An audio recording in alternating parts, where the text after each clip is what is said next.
YouTube and Wrestling Universe, WWE 2K20 recently came out, and guys, I did the smart thing and I rented it on release.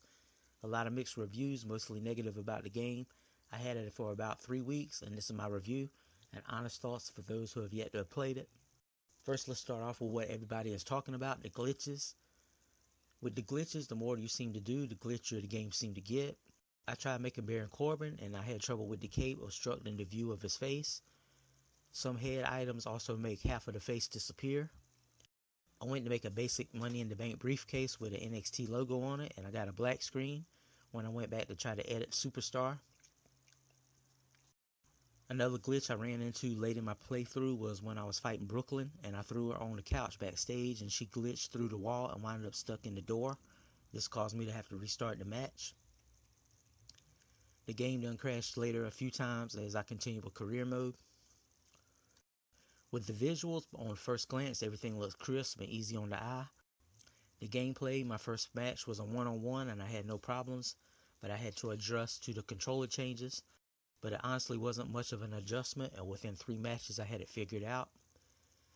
The soundtrack, for the most part, has always had songs that I don't want to hear but I can deal with, and then there's usually 1 or 2 annoying tracks that seem to play constantly.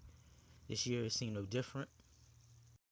With the My Player, I enjoyed the My Career storyline, however it also crashed on me at one point in the beginning of Chapter 11 and a few other times later. There also seemed to be a lot of load times in between cutscenes. I also didn't like how My Career just ends when it's over. There was a point there seemed to be 2 Michael Coles tell a Red about the Divas Championship. I didn't really see this as a glitch, but it was just something I took up as a mess up in the flow of things. Another thing was during the storyline when I chose to team up with Riley, I wound up teaming with Drew McIntyre, and then we wound up losing the match and we're still in the tournament. I'm not sure if I was supposed to lose or if this was a glitch. With the showcase, I honestly always enjoyed the showcase modes, and while it doesn't have a lot of replayability, I find it enjoyable. I didn't finish, but I played a few of the matches with no issues. And I also must mention that Showcase Mode is where you unlock Paige. Which brings me to the roster. I'm okay with most of the Missing Legends roster and people I normally don't use, but I was a little confused on the missing Paige from my roster. For the most part, the people removed aren't people I generally use anyhow. I'm glad to see that the King is back, and I feel like he's been missing from the game all these years. He's also unlockable in career mode. The towers seem to be something that I may be interested in. I like the concept of the towers in the Mortal Kombat universe. And I see the setup as kind of like the WWE Network collection list with Roman Reigns' tower seemed like a showcase to me. I played the iconic tower, and I think they should have added something extra at the end of the tower after it's beaten instead of just going back to the match screen.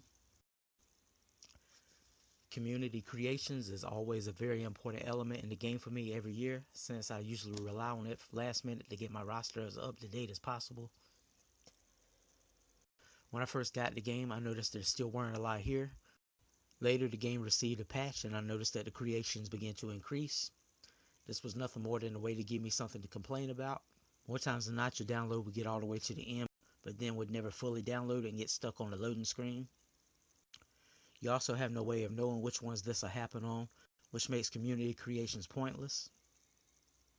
When this happens, the only way to get out of it is to go to close application. I tried to continue the game for a few days, but with me being so big into creations, I couldn't continue like I wanted to with Universe, and this hurts my overall enjoyment at this point. I even went as far as to leave my PS4 running as I slept to allow the download time to finish, but that never happened. I've heard with the latest patches there are some improvements in this area, which is leaving me wanting to check it out and see if I could download Superstars. With WWE Originals, I didn't get to play the Bump in the Night Originals, but I did enjoy the wackiness similar to what I expect is in the Originals within the My Career mode. I also like the Originals Arena that's offered. I'm undecided on the DLC packs honestly, but I do want to get the Fiend. At this point, I sent the game back to GameFly. Hopefully they can do more to fix the areas that need fixed, and I think this could be a good, fun game. As a standalone game, it can offer different elements of gameplay, but if you're one of those people that want to download creations, this game really needs work before you spend a lot of money on it.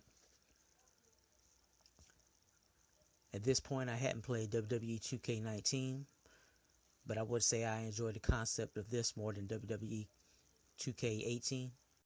I really didn't have many glitches affect my gameplay, but without a complete roster on my universe, I'm left wondering, what do I do now?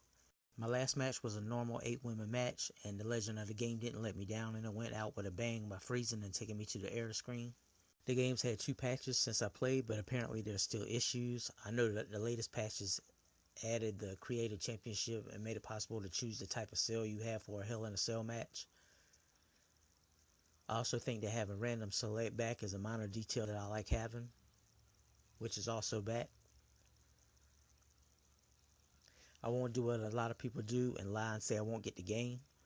I'm just in no hurry to get it, and I'll patiently wait until it's patched and a lot cheaper.